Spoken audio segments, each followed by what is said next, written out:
അതേസമയം കുമരകം ഇടവട്ടത്ത് പാടശേഖര സമിതി വെള്ളം വറ്റിക്കാത്തതിനാൽ വീടുകളിൽ വെള്ളം കയറുകയാണ്. ഹൈക്കോടതിയുടെ ഉത്തരവുണ്ടായിട്ടും പാടശേഖര സമിതി വെള്ളം വറ്റിക്കുന്നില്ലെന്നാണ് പരാതി. 50 കുടുംബങ്ങളാണ് ദുരിതം അനുഭവിക്കുന്നത്. വിവരങ്ങളുമായി അഖിലുണ്ട്. അഖിൽ, വല്ലാത്ത ദുരിതത്തിലാണോ ആ മനുഷ്യർ?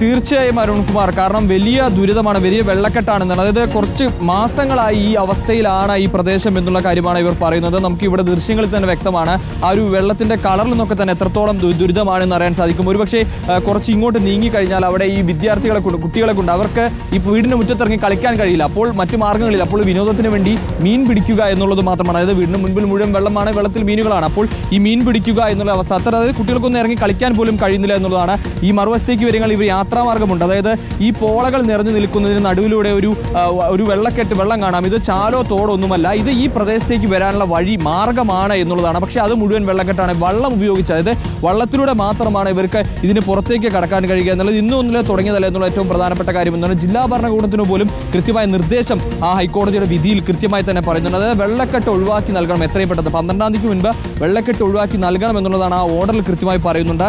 അത് പാടശേഖര കമ്മിറ്റി നിലവിൽ പിരിച്ചുവിട്ടതുകൊണ്ട് അവർ പറയുന്നത് പാടശേഖര കമ്മിറ്റിക്ക് കഴിയില്ല എന്നാണ്. അപ്പോൾ അല്ലെങ്കിൽ ജില്ലാ ഭരണകൂടം അത് നിർവഹിക്കണം എന്ന ഓർഡറിൽ കൃത്യമായി പറയുന്നത്. പക്ഷേ അത്തരത്തിലുള്ള നടപടി ഒന്നും ഉണ്ടായിട്ടില്ല എന്ന് നമുക്ക് ഇവിടെ ദൃശ്യങ്ങളിൽ നിന്ന് വ്യക്തമാണെന്നുള്ളതാണ്.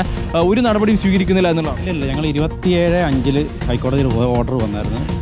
പാടശേഖര സമിതി ഇല്ല എങ്കിൽ കളക്ടറുടെ നേതൃത്വത്തിൽ ഗവൺമെൻറ് പാടശേഖര സമിതി കൊടുക്കുന്ന 3 മോട്ടോറുകൾ കൊടുക്കുന്നുണ്ട്. ആ 3 മോട്ടോറുകളും യഥാസമയം വെച്ച് വെള്ളം നിയന്ത്രിച്ച് കൊടുത്ത് 12/6 മുമ്പ് വെള്ളം നിയന്ത്രിച്ച് കൊടുക്കുന്നത് കളക്ടറോട് നിർദ്ദേശപ്പെടുന്നതാണ് ഹൈക്കോടതി. ഈ ബന്ധപ്പെട്ട ഓർഡറോടെ ഞങ്ങൾ കളക്ടറെ പോയി നേരിട്ട് കാണുകയും ഓർഡർ കൊടുക്കുകയും ചെയ്തു. അപേക്ഷ മൂലം ഞങ്ങൾ കളക്ടർ എടുത്ത് സമർപ്പിക്കും. കളക്ടർ ഇടപെടാമെന്ന് പറഞ്ഞിട്ട് ഇന്നേ ഒരു ദിവസം വരെയായിട്ട് കളക്ടർ ഇവിടെ സ്ഥലം സന്ദർശിക്കാൻ മനസ്സിലാക്കാൻ സാധിക്കും. ഈ ഓർഡർ അങ്ങോട്ടും ഇങ്ങോട്ടും കേട്ടിട്ട് ഈ ഓർഡർ കോട്ടയം കളക്ടർ നേരെ പുഞ്ചസ്വല്ല ഓഫീസർ കൊടുക്കുന്നത്, പുഞ്ചസ്വല്ല ഓഫീസർ കുമരകം കൃഷി ഓഫീസർ കൊടുക്കുന്നത്. കുമരകം കൃഷി ഓഫീസർ എന്ന് പറഞ്ഞാൽ നിരുത്തരമായ ഒരു നിലപാടാണ് സമീപിക്കുന്നത്. ഒരു വിധത്തിലുള്ള ഒരു നിലപാടും കുമരകം കൃഷി ഓഫീസറും കുമരകം ഗ്രാമപഞ്ചായത്തും ചെയ്യുന്നില്ല. ഞങ്ങളിപ്പോൾ എത്ര ദിവസം 6 മാസക്കാലമായി വെള്ളത്തിൽ ഞങ്ങൾ 6 മാസമായിട്ട് 6 മാസം ജനുവരി കയറ്റിയ വെള്ളമാണ് ഇതുവരെ ഇത് ഇറങ്ങിയിട്ടില്ല. ഒരാൾ മരണപ്പെട്ട പഞ്ചായത്ത് ദുരിതപൂർണ്ണമാണ്. കുമരകം എന്നൊക്കെ കേൾക്കുന്ന സമയത്ത് ടൂറിസ്റ്റ് സ്പോട്ട്, ഡെസ്റ്റിനേഷൻ, പിന്നെ സന്ദർശനം, ഇതൊക്കെ ആയിരിക്കുമല്ലോ നിങ്ങളുടെ മനസ്സിൽ വരിക. അങ്ങനെയൊന്നുമല്ല. അവിടെ ജീവിക്കുന്ന മനുഷ്യരിൽ ചിലർക്കെങ്കിലും വളരെ ദുരിതപൂർണ്ണമായ ജീവിതമാണ്. ഇപ്പോൾ പ്രേക്ഷകർ കണ്ടത് 50 വീടുകളാണ് ഇതേപോലെ വെള്ളത്തിൽ കിടക്കുന്നത്. ഒന്ന് ആലോചിച്ച് നോക്കൂ. പാടശേഖര സമിതി വെള്ളം വറ്റിച്ചിരുന്നെങ്കിൽ പ്രശ്നം ഉണ്ടാവുമായിരുന്നു. അഖിൽ എന്തായാലും കൂടുതൽ പ്രതികരണങ്ങൾ എടുക്കുന്നുണ്ട്.